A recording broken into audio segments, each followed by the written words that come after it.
From unsolved mysteries to unexplained phenomena, from comedy gold to relationship fails, Amazon Music's got the most ad-free top podcasts, included with Prime. Because the only thing that should interrupt your listening is, well, nothing. Download the Amazon Music app today.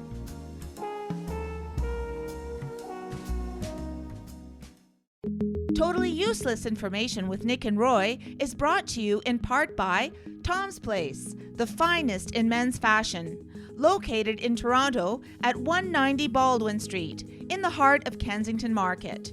Or visit toms-place.com.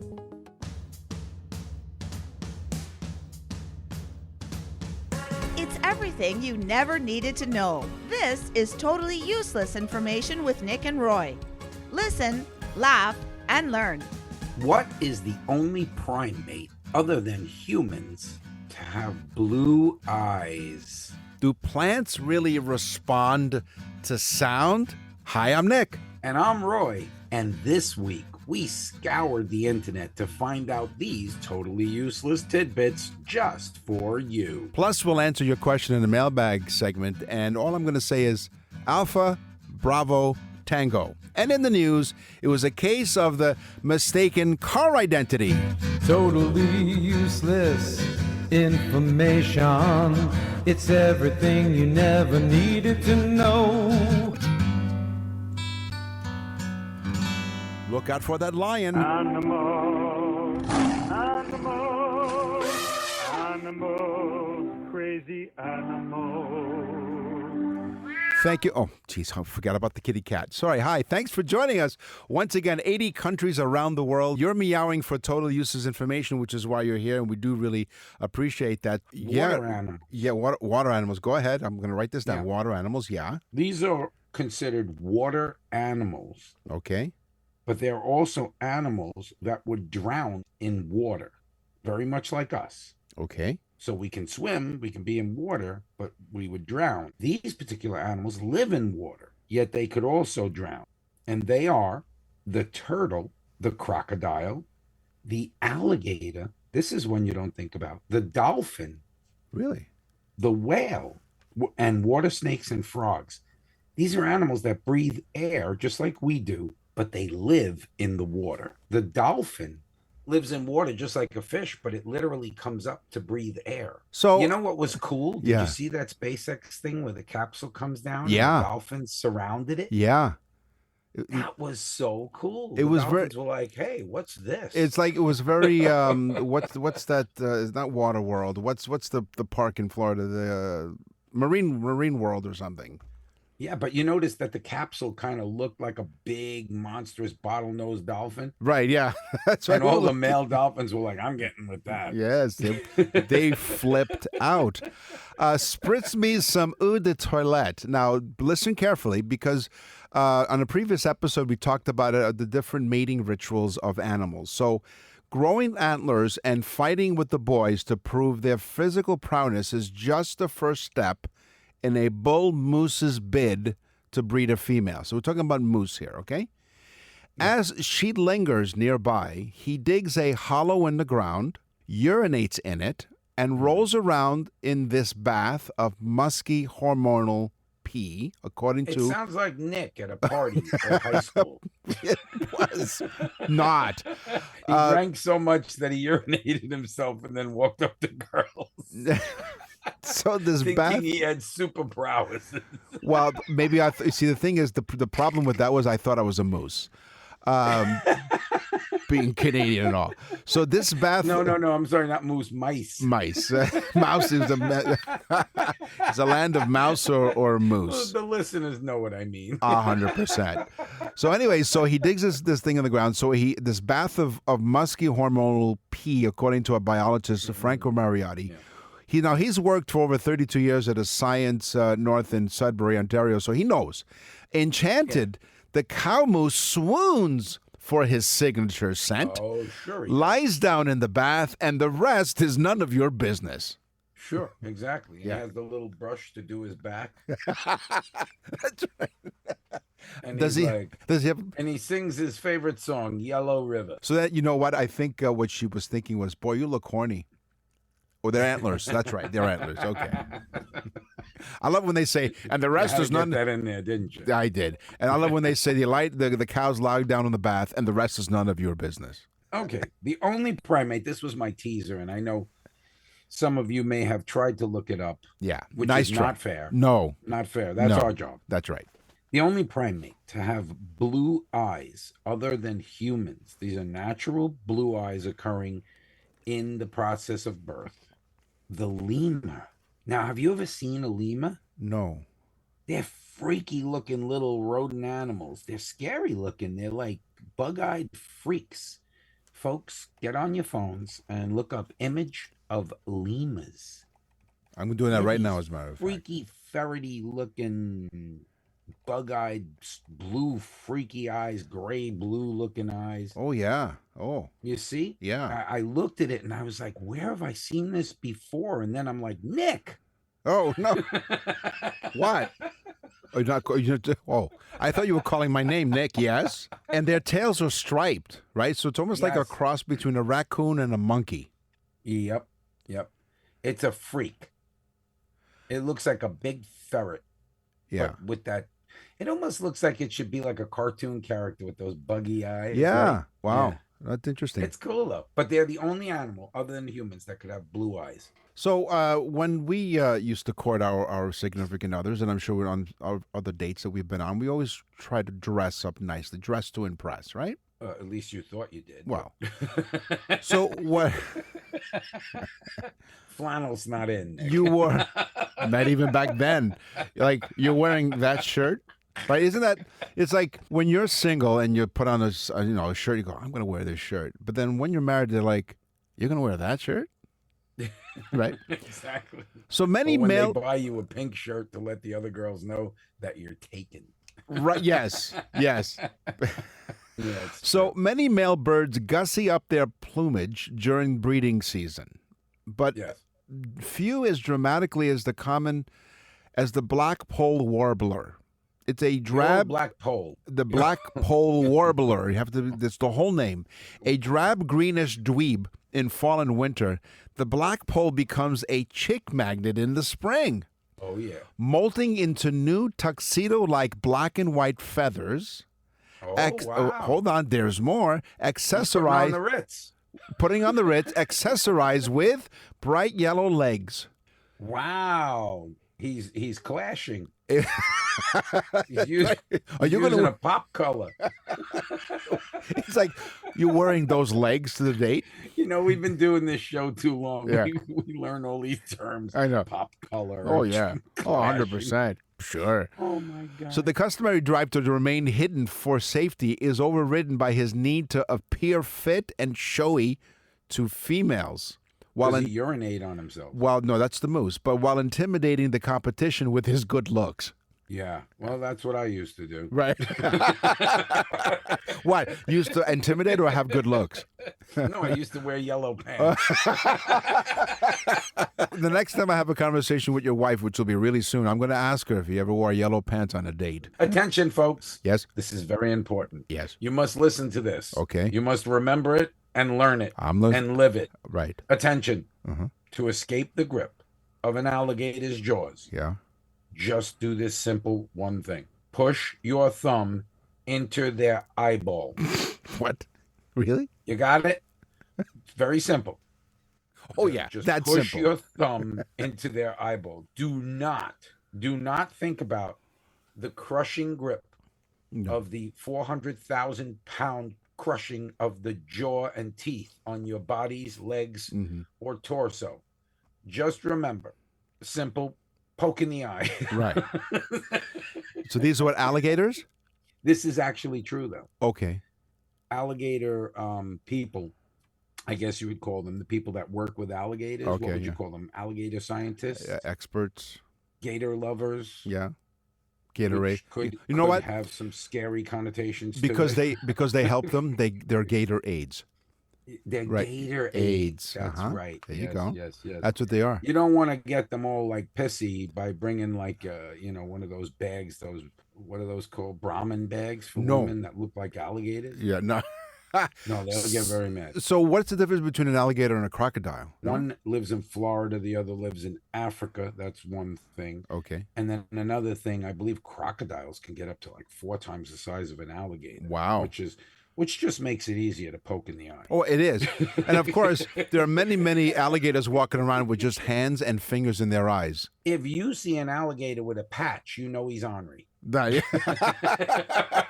Oh, his name is Henri. He must be French. We went on an alligator boat ride down here, one of those fan boats, Okay. and airboats, I think they call them. Yeah. And we went on it with a whole bunch of people. It was a lot of fun. We really had a good time, especially when you drink an entire bottle of Jack Daniels beforehand. For sure. Things seem very funny. But anyways, yes. The guy says, "Oh, great, there's Lefty." It was an alligator with his left arm missing. An alligator's arm was missing? This alligator was so beat up looking. And we said, "What happened?" And he goes, "He lost." Of course, because he only had one arm and he was swimming around in circles. Yeah. I have a lot of these funny stories. Yeah, yes, they are. In fact, so you know what I did? I just poked him right in the eye. Oh, yeah, for sure. He only had one left, so. No, but you see, what you did was you held up both your arms saying, "Look what I got, you don't." Look what I got, you dirty. Yeah. How about busting a move? The sharp-tailed grouse gets down and dances, or they call it lek, L-E-K, stomping his feet and shaking his tail in the company of a dozen or more males. I can't believe that this is exactly what Nick would do in high school. First, he urinated on himself. Then he jumped up and down like a maniac. Hey, screaming and yelling, wait a minute. Stomping his feet. Pardon me. The moose doesn't urinate on itself. It digs a hole and then he urinates in it. And then he creates a bath. That's for right. himself, which is even more disgusting because I could see it's different. having worse. Okay, may I finish? Yeah, go ahead. Okay. I want to hear about the grouse. The sharp-tailed grouse. The goal is to boogie to the center of the dance floor and hog the limelight in a scene straight out of Saturday Night Feather. The females, great movie. The females will be looking to see how long he can dance for, according to the bird studies the bird studies of Canada, where he has endurance. So whether he has endurance, so the longer he's on the dance floor, that means he has a lot of endurance, and that's will attract the female sharp-tailed grouses. Nick and Roy will continue with totally useless information. Totally useless information with Nick and Roy continues. Listen, laugh, and learn. Down the garden path with Nick and Roy. So I will give you my teaser right off the bat because people are curious to find out, do plants actually respond to sound? Well, talking to plants to help them grow, because I talk to my plants all the time. Do you? Talking to plants help them grow, and it's basically an old gardener's tale. But studies have shown that vibration, like music, or good vibrations, I guess, perhaps even the sweet sound of your voice, especially when Roy sings, because Roy does sing. And Roy sings, by the way, you can go to musicbyroy.com. A little plug there for you. So he can he can sing to you any songs about plants, but they can affect plant growth. So according to Mythbusters, they compared a silent greenhouse to one where they piped music soundtracks and found that the plants grew a lot more in that musical greenhouse. So the music made the plants grow. That's correct. See how easy it is, folks? Music makes the plants grow. Right. So it took me 45 seconds to tell you what you... It's just that simple. That's just that simple. Okay, this one's for the tree-hugging hippies. Right. Do you know that if you cut down an average size tree, how many pencils do you think you could get out of one average size tree? I'm sorry, I can't figure that out because I don't have a pencil to do the math. I'm sorry. Get ready for this, Nick. 170,100 pencils is the average amount of pencils you could get out of one average size tree. One tree, 170,000. Wow. Yeah, I was shocked at that one. I would have said 2,000, 170,000 pencils. How do they know that? Like, I'm sure, do they sit there and go, here's one, here's two, Timber. Here's 3. Like, Well, if you owned a pencil factory, Nick, yes. you'd be like, how many pencils do you think I'd get out of that tree? We ask those questions all the time. The tallest record sunflower to be reached is over 30 feet.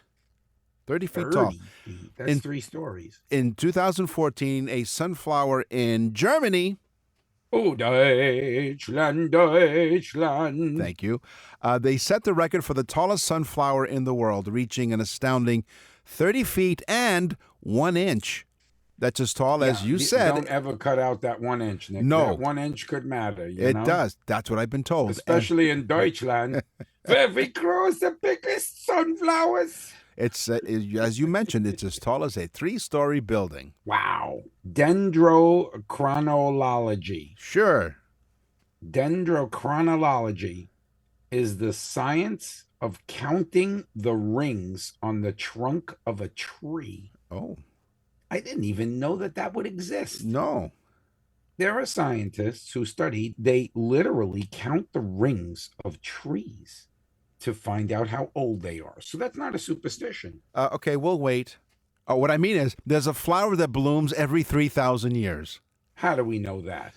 I'll be right back. I'll tell you. Did they plant it when you were born? Yes. What I was going to say, it was my birth flower. The Puya Rimadoli, I think, is also, go to nickroy.com and correct me on that pronunciation. It's also known as the Queen of the Andes. It's a lot simpler to say it that way. It's said to bloom only once every 3,000 years. So wait a second. If Jesus Yes. was to have planted this flower, flower, Queen of the bush or Andes, whatever, Queen of the Andes, yeah, it would not have bloomed yet. not yet, exactly. Wow. That's why he wants to come back to water it. Yeah, exactly. Yeah. When that blooms, boy, you better watch out. Look out. So every 3,000 years, making it a rare and awesome and inspiring sight. However, it's more accurate than it blooms once in a lifetime, which can be decades long. So it takes 3,000 years to grow, but it only lasts a decade long. Oh, so it'll last 10 years. Right. In bloom. That's right. That's kind of nice, if you catch it at the right time. I'll wait for it.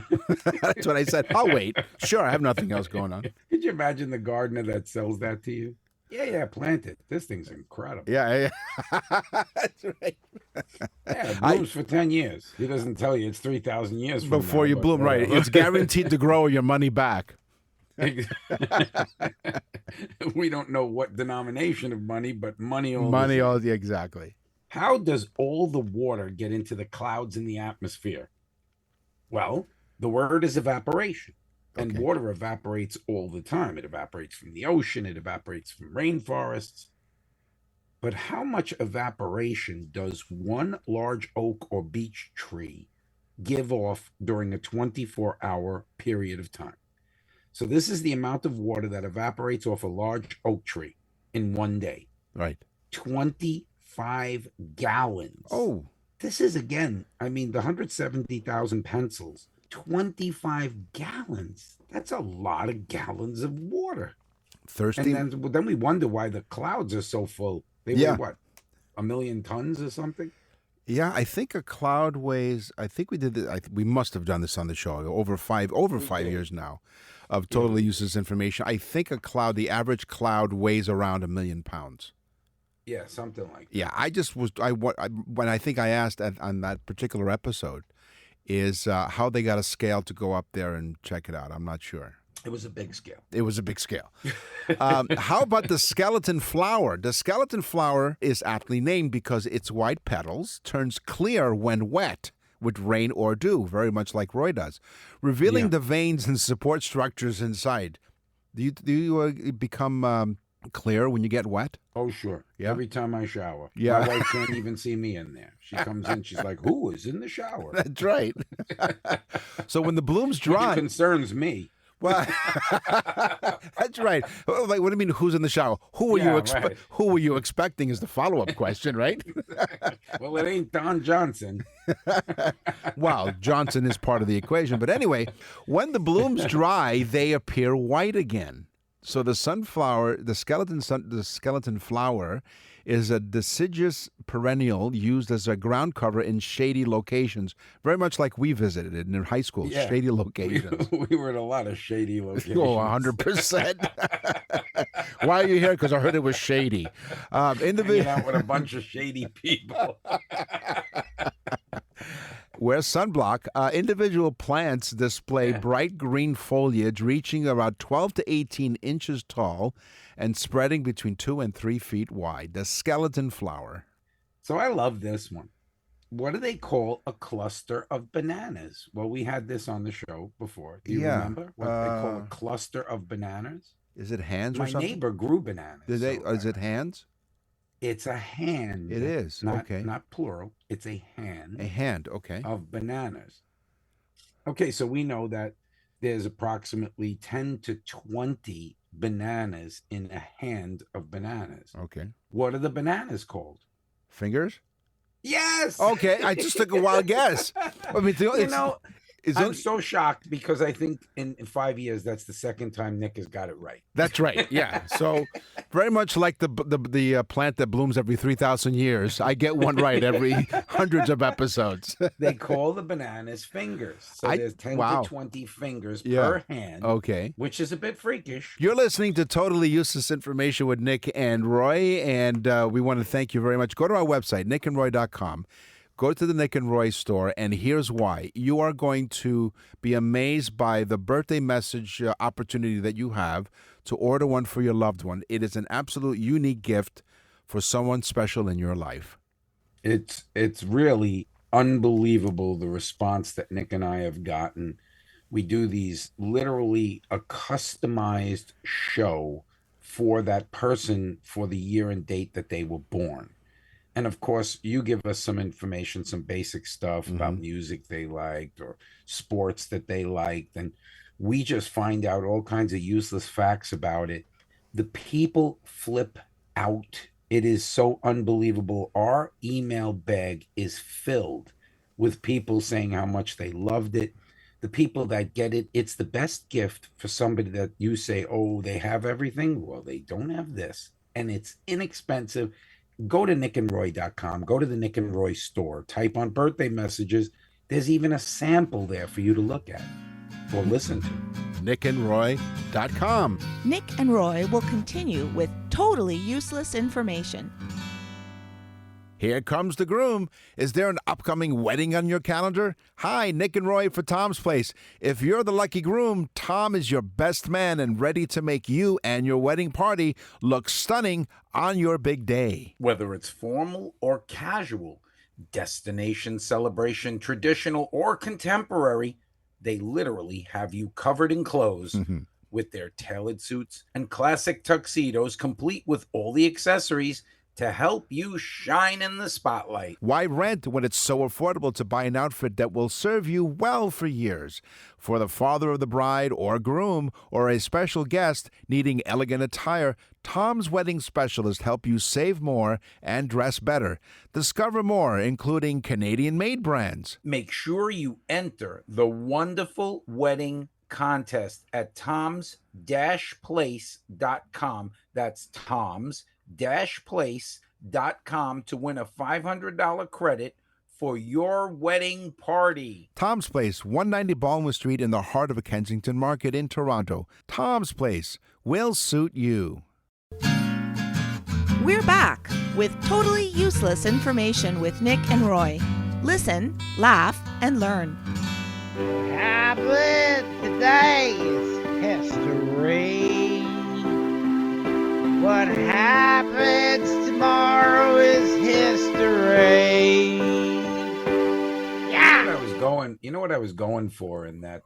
I was going for the Bob Dylan sound. Oh, okay. You know, which is horrible, by the way. No, I think you did a great job. Today is history. Yeah. So what was that expression? Don't let them eat cake, right? Ooh, yes. Do not let them eat pie. In 1644, Yes. English statesman Oliver Cromwell banned the eating of pie. Why? Well, he declared it a pagan form of pleasure. Okay. Yeah, very much like our last topics. For 16 years, pie eating and making pies went underground. Well, you got to make it before you eat it, I guess. But yeah, guess who wrote this one? So the pie industry went underground. Until the Restoration. Tough to buy a pie. So so in 1644, Oliver Cromwell said no, but the Restoration. You know, we have to clarify something, Nick. I believe, and Yes. and this is because of being a chef for so many years. Yes.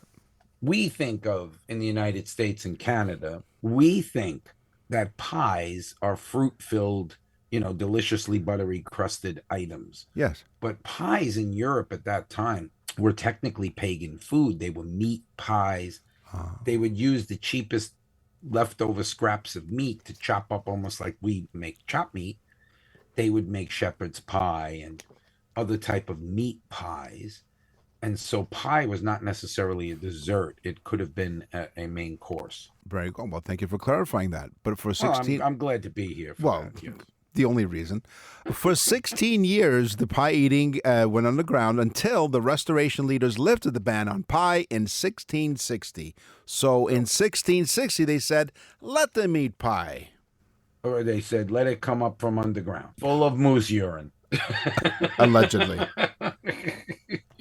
So you said, let them eat pie, let them eat cake. Yes. Use that little analogy. Yes. Which didn't take much. But so... Okay. So I'll skip a couple here. When Louis the 16th and Marie Antoinette, who said, let them eat cake. Aha. There you go.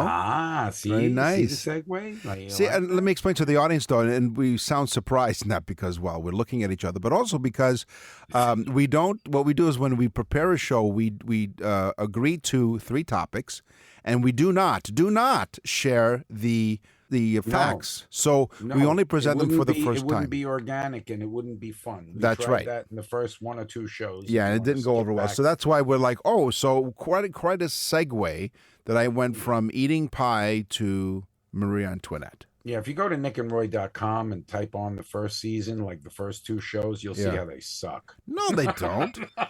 That is our pilot episode. Our pilot episode has been downloaded so many times. Yeah, we cleaned it up too. Yeah, we did. We had to. We put it out. It was pretty rough. Yeah, it was. The bylaw officers came by and they It was took like, care. Nick, your line is...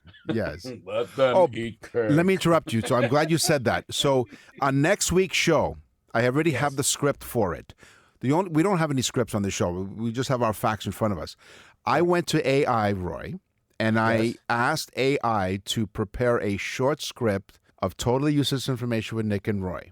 Oh. And so what I will do is I will put that script up on the screens for the first time ever in all the episodes we've done. We'll read it? We're going to read it, but in as if it were a play. Oh my God. Because it's a description, okay? So I'm interested. So next week, AI will we'll have a small bit of AI, because usually a disclaimer I put on the show is, and we'll get to your fact in just a moment, Roy, is that we do not use any artificial intelligence. In fact, we don't use any intelligence on the show, artificial or otherwise. Yeah, and it's how I get away from alligators. I poke them in AI. Poke them in AI. Well said. All right. See, folks, I'm just burning it into your heads in case you come up with in front of an alligator. So what about King Henry VIII and Marie Antoinette? He's the 16th, Nick, but that's okay. Oh. 8 generations, but okay. I lost count. I'm sorry. Well, they both were beheaded in 1793. Okay. And the people rejoiced in the streets. Oh, really? They loved it because, of course, Marie Antoinette said, let them eat cake. Uh-huh. She was a pompous, elitist bourgeoisie. Right. And, of course, the people were upset. They revolted and chopped their heads off. One of the things that the people did, allegedly, was run up to the bodies, which heads were in baskets. When they get chopped off, rather than have them roll off the stage, they fell into a basket. Okay. Well, the baskets were also full of blood because, of course, the jugular was cut and the blood just kept rushing out of their necks. Lovely. It's a beautiful sight. It is. She wore a beautiful dress that day. But anyway, so allegedly the people took out handkerchiefs and soaked them in No. the blood of King Henry and Marie That's Antoinette, sick. and rejoiced, spinning the bloody handkerchiefs above their head, kind of like Nick at an Italian wedding. So, I was going to say oppa, but go on. okay, well, one of these handkerchiefs was sold Oh, at auction. Scientists tested it, and yes, it is and was the DNA of the line of Louis XVI's blood. wow. So it is not a folklore, it is truth that these psychopaths lined up in the street to soak handkerchiefs with their blood. So instead of sports memorabilia, you have like, royalty memorabilia of It's handkerchiefs. disgusting. It is. When you think about it. I mean, first off, to sit there and yay, his head came off on the first strike. That's right. So how well do you sleep at night? Do you sleep well? You a sleeper? I sleep on a mattress from Mattress Firm. Okay. No. Well, I ask you how you sleep at night because if you were an ancient Egyptian, it'll be hard to sleep because ancient Egyptians used slabs of stone as pillows. Oh, yeah. So you see what I Yeah. did there? Hard to sleep. In ancient Egypt, the head was considered to be the seat of spiritual life, although some people do talk out of their ass. Yeah, I've seen people sit on their heads. Yeah. Not that Back movie. to Nick. Yeah. Back to Nick in high school. The head was considered to be the seat of spiritual life and had to be cared for. Therefore, when getting into bed, the Egyptians would place their heads on a stone with a curve in it for better comfort. Oh, so they were posturepedically set up. Yes, they were. It's like this is a super firm mattress. Hey, but you know what? Dreaming of Heidi Klum or something and break. Yeah, but here's the thing, though. Whoa. Leave it to the ancient Egyptians because they were always at night. They were always stoned. There it is. Drop the mic. Drop the mic. Yeah, give the engineers a heart attack. Drop the mic. So we brought up before how much lemurs look like ferrets and Nick. So That list keeps growing. let's talk ferrets. Okay. In ancient Rome, Yeah. okay, the Italians would keep them very much like cats. In fact, they were scared of cats. There was on our show, we had a pope that actually said that cats were the devil, remember? That's And right. Cats were outlawed to live in your home. Yep. So the Romans kept ferrets. And the reason why they kept these ferrets in the house was because they would kill all the mice and rats. Ooh. So they were also a deterrent to the rodent pestilence that would happen inside the house. You Yeah. know, and that's not the only pestilence that was going on, Nick, because I don't even know what the word pestilence means. Oh, it is. Oh, it means it's something dirty, really. At least I think so. It's been a long year, 46 BC, and I remember it well. Okay. It was Happy birthday well, to Nick. no, it was. It was a long year, 46 BC. If I can tell you, it was 445 days long. It's the longest year in human history. No, how is that possible? Well, because it was nicknamed the Year of Confusion, as you're listening to Totally Useless Information with Nick and Roy. This year has had 2 extra leap months inserted by Julius Caesar. This was in order to make his newly formed Julian calendar match up with the seasonal year. So he added months. He did. Because he newly formed the Julian calendar, now available on Amazon. Wow. Yeah. That's crazy. So now all these poor calendar companies that use 12 pages. That's right. Poor people. Cut down some more trees. Yeah. All right. Oh my God. Okay. There was an eruption of Krakatoa, Yes. which was a volcano mountain, Krakatoa. All right.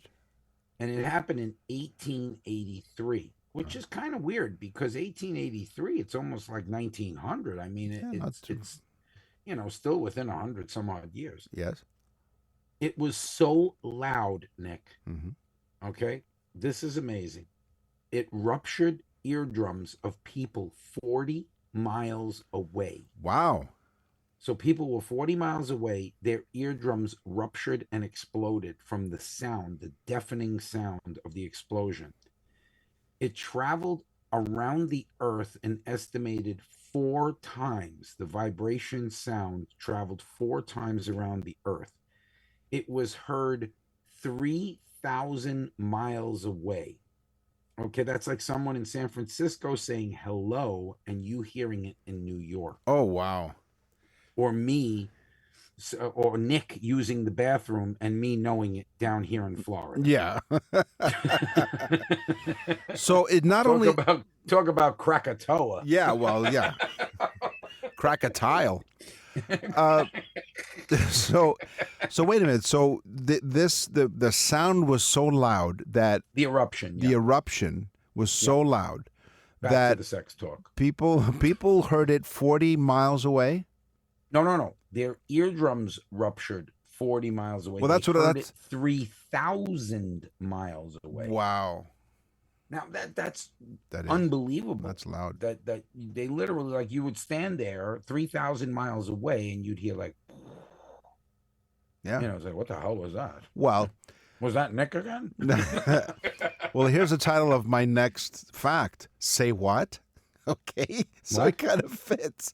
Oh, you said say what? An ancient text, this is like written text, not on your phone, called the Voynich manuscript, still baffles some scientists. Now, Voynich? Voynich, or maybe it's Voynich, Voynich Yeah. okay, manuscript. Voynich. Yeah. It was handwritten in an unknown language. This manuscript has been carbon dated to roughly 1408 to 1438. Hundreds of cryptographers and master code breakers have tried to decipher it over the years, but no one has succeeded in grasping its meaning or origin. At the end of it all, I think We're like two 12-year-olds. Right. I know. I was going to say grade 4, but close enough. So apparently, I think we're all familiar with this. It's like new language. Who dis? No, but wait a minute. So there is this manuscript Right. written in an unknown language. That's right. 1408 to 1438 is when they. So speaking of 12-year-olds, Yes. just imagine this. There were these two 12-year-olds sitting there going, what do you want to do today? Watch a few ferrets catch some rats? Nah, let's write this crazy manuscript of all this scribbly stuff, and then maybe in thousands of years from now, somebody will find it and freak out. Yeah. You're like, Think yeah, about that. let's do that. Or it's a secret map to treasure, Nick. Oh, you know what? We're going to end the show early today. We'll be right back next week. Thank you very much. We'll be right back. We'll Where be was right- this? Where was this manuscript from? They didn't say where it was, but it was found. See, it adds to the intrigue. That's right. Could be anywhere. Nick. Exactly. New language. Who dis? They found it in Nick's bathroom. It was written on a roll. Right. And not a bathroom tissue roll. Okay, the Dutch Sicilian War. Okay. That would have been an interesting lunch that day, but go on. Yeah, when you think of Italians, you normally don't think of war. No. They're not very good at it. No. You know why? Because when they were told to go get 300 pounds of shells, they came back with pasta. I know. Yeah. 335 years this particular war lasted. That's all? The Italians know how to do it, right? They're like, if I'm going to go to war with them, this is going to last the 300 years. But you know what? No battles. No. Get ready. Yeah. No battles. Okay. No death. Yes. And absolutely no gunfire. Ah. But a lot of insults. A lot of malocchio, which is like a curse in Italian, right? You're Dutch. I hope you get a blister from your wooden shoes. Yeah. Now, just think about this. Yeah. With no battles. Just a lot of pasta and beautiful women walking Around. Yeah. Yeah, that Check this out, you Dutch bastard. Listen, that was the secret weapon. You distract them with the Okay. women, yeah. It started when in 1651 the Dutch they went up to this English parliamentarian they sided with the English parliamentarians rather than the English royalists. Right. the royalists raided a Dutch ship in protest of the Italians giving their kudos to the other side, and thus the Italians said, we got a problem here, and so the royalists ended up in Sicily, and because they lost and the Italians had sided with them, so the Italians said, well, we can't lose now, so you Dutch, you go and F yourself, but tout fanut. Yeah, tout fanut. All done. That's what the Dutch said. They said, tout fanut, we're never going to leave here, and we're never going to declare peace, because they never did. Wow. So it's still going on. Till this day, yeah, the Sicilians, and they are at war with the Dutch, apparently. So every time I go to Aruba, I urinate in their lakes. Right. So, when you go out with someone and you go Dutch, they each paid for their own. So in this case, they each paid for their own war. Exactly. They went Dutch. In Sicily, when you go out and you go Dutch, you assassinate the person you went out with, which is what Nick used to have to do. Right. To save himself from shame. You have no idea. Nick and Roy will continue with totally useless information. You're listening to Totally Useless Information with Nick and Roy. Listen, laugh, and learn. Thanks for joining us on Totally Useless Information with Nick and Roy. If you go to our website, we told you all about the birthday messages. Go to the Nick and Roy store. But also, when you go to nickandroy.com, you can send us an email. What's in the mailbag? What's in the mail?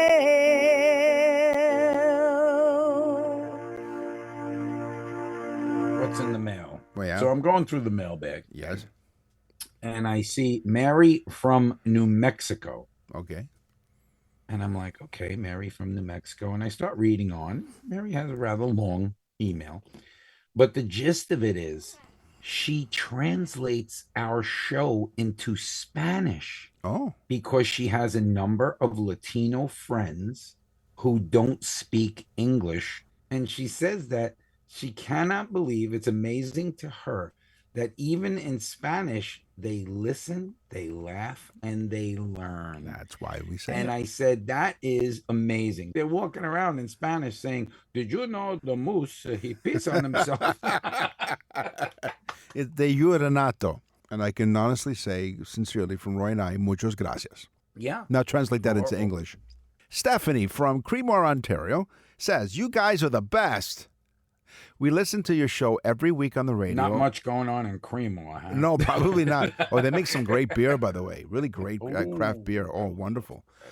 We listen to you every week on the radio, and then we download your other episodes from your website. Well, thank you very much. Yeah, that's right. You go to nickandroy.com. Here's my question. When watching TVs or movies about planes, I often hear pilots use code words when they're communicating with the air control tower. Yeah. Can you give me... look out. Yeah. Doc, can you give me some examples? I only remember Alpha, Bravo, Charlie. Yes. So, thank you very much, Stephanie, for the question. Stephanie, you have a great question. Pilots and air traffic controllers use a phonetic alphabet to ensure clear communication by using words like Alpha for A, B for Bravo, and so on, because sometimes over the radio, over the transmission, it's not exactly the best audio quality, and so they use these words. For each letter of the alphabet has a word that it's universal throughout all of the airline industry. So I'll give you the examples. A, Alpha, B, Bravo, C, Charlie, Q, Quebec, R, Romeo, X, X-ray, Y, Yankee, Z or Z, Zulu. On the show today, we talked about animals. We talked about going down the garden path. We talked about history. It's time for the news. And now, from around the corner and around the world, this is TUI News. A woman was arrested after mistakenly vandalizing a vehicle that she thought belonged to her ex-boyfriend. Oh, no. Yeah. Oh, no. She said, there's his car. Yes. In the release, deputies have responded to vandalism at Gramercy Drive in Deltona. I don't know where Deltona is. Doesn't say where the dateline is on this. Let's see. I'm going to look up Deltona where this is. Let's find out on the fly. Hey, look at that. It's a city in Did Florida. she put her key into the side, took a Louisville Slugger to both headlights? No, a young woman was spray painting a vehicle. You know the song, Nick? Oh, that song. And I took the key into the side. You know, it's funny because in my script I wrote, it sounds very much like a country song. Yeah, it is. Deltona is in Florida, of all people. Oh, all of course, places. it's in Florida. Upon the a- psychopath was probably drinking when she said, "It looks like his car. It's yellow, and his car was blue." But whatever. Well, let's see. Upon arrival, she was colorblind. Upon arrival to the area, deputies found a woman later identified as Elavina Fabianski, 18. Oh, yeah. There's an interesting name. Right? There's one to take to mama. 18 years old, and a 16-year-old girl. The latter of whom had yellow spray paint on her sweatpants, according to investigators. Yeah. So they actually got the paint on themselves. Yeah. From vandalizing the car. I would love to know what they wrote. Do you know? Let's read on into the story. Cheater. When questioned, the 18-year-old admitted that she was upset with her ex-boyfriend and decided to spray paint and throw eggs at what she thought was his vehicle. And there's the crime right there. With the price of eggs, you're throwing eggs Yeah. at the vehicle? Well, not only that, it's so hot down here in Florida, they were probably sunny side up by the time the cops got there. I tell you, the cops had breakfast. That's right, they did. Cops were like, "Hey, maybe if we take some of those donuts out of the car and we can have some eggs and donuts." You're eating the evidence. Unfortunately, the vehicle in question He belonged... was like, "Listen, I'm not going to eat the yellow. We don't know if it's paint or yolk." Right. According to the officials, unfortunately, the vehicle in question belonged to a neighbor, not the ex-boyfriend. Oh my God! The neighbor comes out, and think about the neighbor's wife. Yeah, The I think neighbor's wife right. is looking at the car, going, "You did what? What? Then Who did this? then the wife spray painted the neighbor. You That's what expect me to believe you?" Well done. According to that's why next week when we do the AI play, that's what we're going to call it. Cheetah. Next week we're going to call this AI play on words. However, it turned out that the car's actual owner just parked across the street, leading to the misunderstanding. Oh no! The damage to the car was reportedly to an estimate of $5,000. Yeah, he walked into his wife that night, that guy, and he said, "Boy, what a great spot I got right across the street."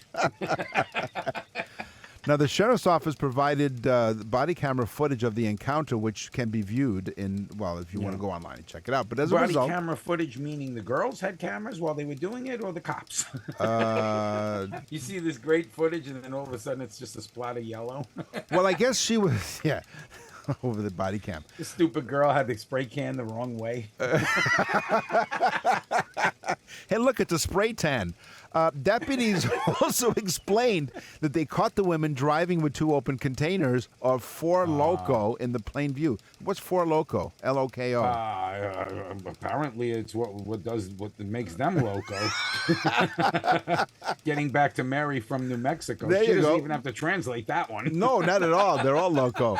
So anyway, so she was arrested and now faces charges of criminal mischief, contributing to the delinquency of a Driving around minor, with an open container. but also because there was a minor, 16 years old, possession of alcohol under 21, and DUI. And it was easy to find the minor. She was the one with the light on her head. Right. Well done. She was like, "I can't find my loco." Oh, there it is. It's in the spotlight. It's in the spotlight. Now, meanwhile, the 16-year-old is in more trouble. She faces a charge of possession of marijuana over 20 grams after Whoa, they so found she the was drugs. dealing. She must have been dealing. So in 20 addition, grams, that's a lot. so not only that, now this is where I think this warms the hearts of Canadians. They recovered an empty Crown Royal bottle, a scale, and a can of yellow spray paint. So maybe they were dealing, because what did they need the scale for? My gosh. That's all the time we have on this episode of Totally Useless Information with Nick and Roy. We will scour the internet far and wide to find out totally useless information just for you. And until then, being that I'm in Florida, I'm going to find one of them Coco Locos and drink it myself and see what happens. And then I'll put the results on the next show. That's right. Until then, tell a friend. Tell everyone you know, because that's why we're in 80 some odd countries around the world, listened to by millions around the world. We're even translated now into Spanish by Mary. That's right. So until then, thanks so much for listening. And don't forget, next week we're going to have the AI play on words. Well, we'll actually use, for the first time ever on this show, AI. I'm Nick. And I'm Roy. Thanks for listening. Totally Useless Information with Nick and Roy is recorded and produced in Canada. For more totally useless information, visit nickandroy.com. That's nickandroy.com. Totally Useless Information with Nick and Roy has been brought to you in part by Tom's Place, the finest in men's fashion. Located in Toronto at 190 Baldwin Street in the heart of Kensington Market. Or visit toms-place.com.